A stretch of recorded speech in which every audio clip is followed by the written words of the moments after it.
Hi, I'm Renee Stillings. I am the founder and director of SRAS, formerly known as the School of Russian and Asian Studies, now evolved to SRAS. And I'm here to tell you a little bit about our path over the past 25 years and how this all was started. I first came here in 1990, so I was a student of engineering at Boston University and managed to fit in a couple of semesters of Russian. I was very obsessed with language at the time. Unfortunately, this is still the case in great part, it's very difficult to study abroad as an engineer. So I waited until just after I finished. I saw a sign up in the Russian department announcing a 2 month, I think it was 2 months at Moscow State University, and I immediately leaped up the opportunity to finally immerse myself in the language. So that would have been summer of 1990 that I first came to Russia, or the Soviet Union at the time.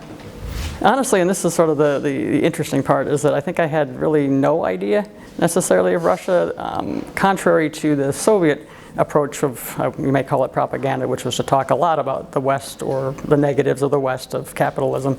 There was a different strategy, I think, in America, which was to not really talk about the Soviet Union much at all. So I had really a blank slate to work with. I didn't really have any impressions other than what went on in the Olympics, perhaps some news. This was the tail end of the Cold War, so I was, I would say a child of the end of the Cold War, and still not much was being talked about. So I came here really not having any expectations whatsoever. Nothing clearly formed in my mind, I would say, which I suppose is good and bad at the same time. But yeah, I would say I had really very little in terms of expectations at that point. I do, and it's actually a very funny one, and I think it's because of the lack of information prior to coming here that I just had such little expectation that I honestly, my first impression after getting off the plane was like, wow, they look like us. And it was, I swear to this day, I remember this first thought, because that's how little I had thought about it and how little imagery or anything that we're given. I think everything that happened during those times, I spent about 5 years living in Moscow in the 1990s, and those were admittedly crazy years, absolutely crazy years for everybody involved, and a lot of us, myself included, were of this similar generation. We all finished school around 1990 as a wave of young people that came here sort of seeking any opportunities that were to be had, which were not necessarily great unless you were embedded in the system.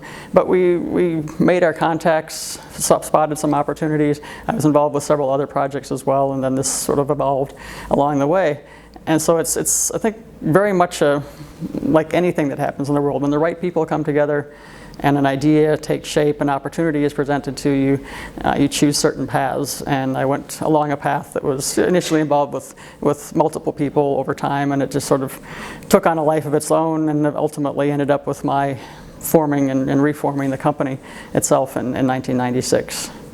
So it was, I can't say that there was a deliberate idea. It started, I think, at the core just with reviving almost the program that I was studying on myself at the time, and growing that a little bit more, maybe expanding a couple of locations, and then, like everything else, life sort of moves forward, you make decisions and take other opportunities on.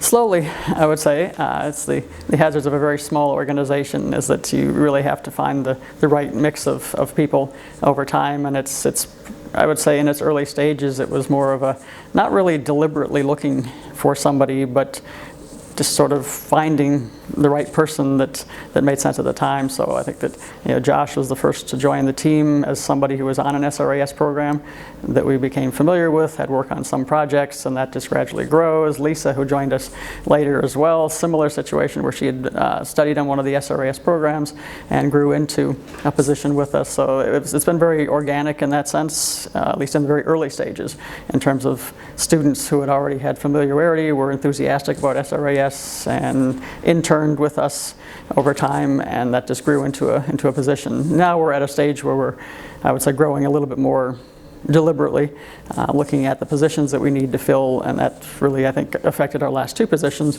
of key people, with April and Molly joining us for really key positions, and now we're looking to really go beyond that as well with a more deliberate approach that may or may not involve former students. In some cases it does, but it's definitely been very organic until this point. The initial, I think, ambition was to try to get students away from Moscow and St. Petersburg, I would say. We were first compelled to to go beyond Moscow to St. Petersburg, which is a much more popular location for students. So those were sort of the logical first pairing of cities to work with. But then we really wanted to get students out further into Siberia. So there were some lofty ambitions initially to go to Irkutsk, Krasnoyarsk, Chelyabinsk, all sorts of cities across Russia. And we were perhaps a little overambitious initially, not in terms of necessarily being able to manage all of those locations, because in many ways all of these locations operate the same way, but it was more of an over-assumption on the depth of the market. There just really are not enough American students being our target market, to regularly provide enough students to support a certain location. So that, I think over time, we retracted that a bit, became much more deliberate in our approach, what made a target city for us, what defined an optimal location in all regards, and that we went from perhaps twice as many Russian locations that we had little programs in, to really settling in on a core of 4 Russian cities where we feel we can provide really the most well-rounded opportunities for our students. So we essentially settled in on 4 primary locations in Russia, so Moscow, St. Petersburg, Irkutsk, and Vladivostok. I think our next location that we targeted was Bishkek in Kyrgyzstan. So that became our sort of first non-Russia location at that point. Eventually we added Kiev, Ukraine, I think was the next location, and after that it was sort of around the same period of time that we added Warsaw as our first location in Central Europe, and started integrating also a program in Cuba that would also be sort of combined with St. Petersburg. So that is our geography over time. I would say that we've also, due to the nature of those programs, we bring students into other parts of Central Asia and into the Caucasus and Moldova as well. You don't necessarily learn facts that are new or different. Technically speaking, you could study a lot of these subjects at home, but the difference being that you would only have one perspective. So I think a lot of what we teach deserves to have different perspectives, and that's really what is gained by spending time in another country, whether it's informally traveling or formally on a study abroad program, is gaining new perspectives on perhaps the same questions or very similar questions or topics that you would study at home. Probably the biggest challenge that we deal with is the perception of Russia from home. That would, I would say, be the #1 challenge, is overcoming the perceptions, things like State Department warnings that may be construed or misconstrued by many. The general media approach to the region is, I would say, our biggest battle to overcome, how the region is portrayed to our target audience. But I'm always looking for ideas. I spend a lot of time traveling. I've been spending a lot of time traveling in this region lately. I would say during COVID, one of the regions that's been open to Americans has been the Balkans. So I did spend some time in the Balkans and have my eye on hopefully developing something there as a sort of next target location for SRAS. In terms of, again, expanding the geography, I don't think we were going to go much beyond what we did define as that Eurasian expanse of Berlin to Vladivostok, but there are things to be discovered in between. A lot of things that are just have evolved over this past year, doing a lot more with online education, online experiences. There's so many things opened up in the last year in terms of new directions that still have yet to be filled out. So I would say that's sort of the short-term goal, is to keep growing a lot of things that started evolving over the past year or two, particularly under COVID, and there's certainly a lot to work to do there. In terms of the longer-term plans, there I probably get a little bit Russian in the sense, because if you ask Russians, and not to stereotype, but this is something that I have learned over many years here, is that when you start talking about something more than a year out, you start getting this sort of blank look, like, well, we just don't know what's going to happen in a year.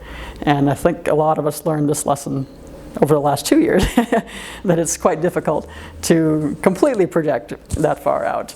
I do know one thing, which is that we have plenty of work to do, plenty of opportunities to keep pursuing in the next several years. I don't see any shortage of ideas. One of the things that I think we all love about our work is that it's filled with opportunities for creativity. And at the core, we have a lot to work with here. We have a great educational system, people to work with, very interesting locations to work with, an expanse of geography to work with. So there's plenty of work to do, definitely.